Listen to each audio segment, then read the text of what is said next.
We want to thank all our friends at WJBF-TV in Augusta for providing highlights from their neck of the woods. We'll have more playoff highlights later in the show, but right now, we'd like to leave the gridiron just for a moment. Shaw High's wrestling team begins the 1992-93 wrestling season tomorrow night. And for Coach Alton Pitts and his team of grapplers, their match against rival Spencer High isn't just a normal head-to-head meeting. The challenge for the Raiders wrestling team is to reach the century mark for the Shaw wrestling program and for Coach Pitts. Jim Ginocchio hit the canvas in Columbus to bring us this report. Shaw High School in Columbus, Georgia is not known for being a football or basketball powerhouse.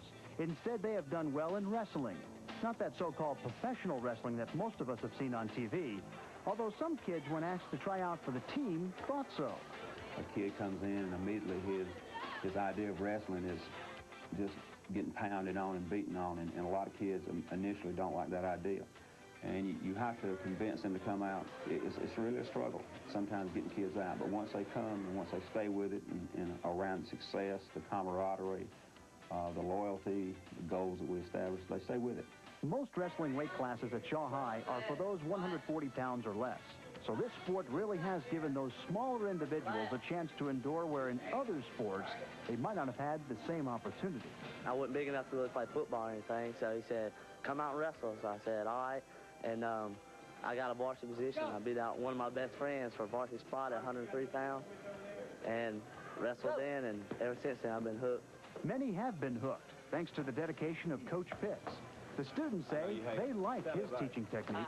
He'll help you out in any way he can, off the mat. Just if you ever need to talk to him about anything, he's just there.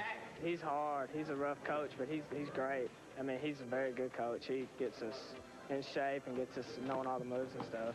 He's real close to everybody. I mean, he doesn't rule anybody out. He lets you come out, and as long as you try your best, you know, he stays with you. I mean, he's not going to throw you away just because you're not as good as everybody else. I mean, he'll stick with you. Yes, Coach Pitts has stuck with many kids, especially those who have struggled academically. He kept them out, let them wrestle in practice and do some things, and knowing full well with the parents' permission and things to keep them off the street. And so it gave them something to do, and the next year when we tried to get them eligible, then they were ready to start practicing and wrestling. This year, the Raiders have 4 or 5 kids who are capable of winning a state championship. And tomorrow night, the 92-93 season gets underway with Coach Pitts looking for the program's 100th win. For me, it's all those people who wrestled before.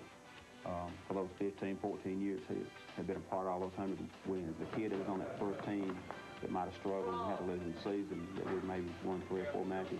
To me, it's just important for these kids who have succeeded and won 14, 15, gone undefeated, because they were all part of the program. And there's no turning back for this program now. For some reason, if you ever get a tradition, there's always a team that follows that knows about the tradition and wants to do a little bit better. So hopefully it'll always continue to go. You always think it's going to run out, and your time's going to run out, and you're going to face some hard times, but for some reason the kids react and perform. Jim Ginocchio for Prep Sports Plus.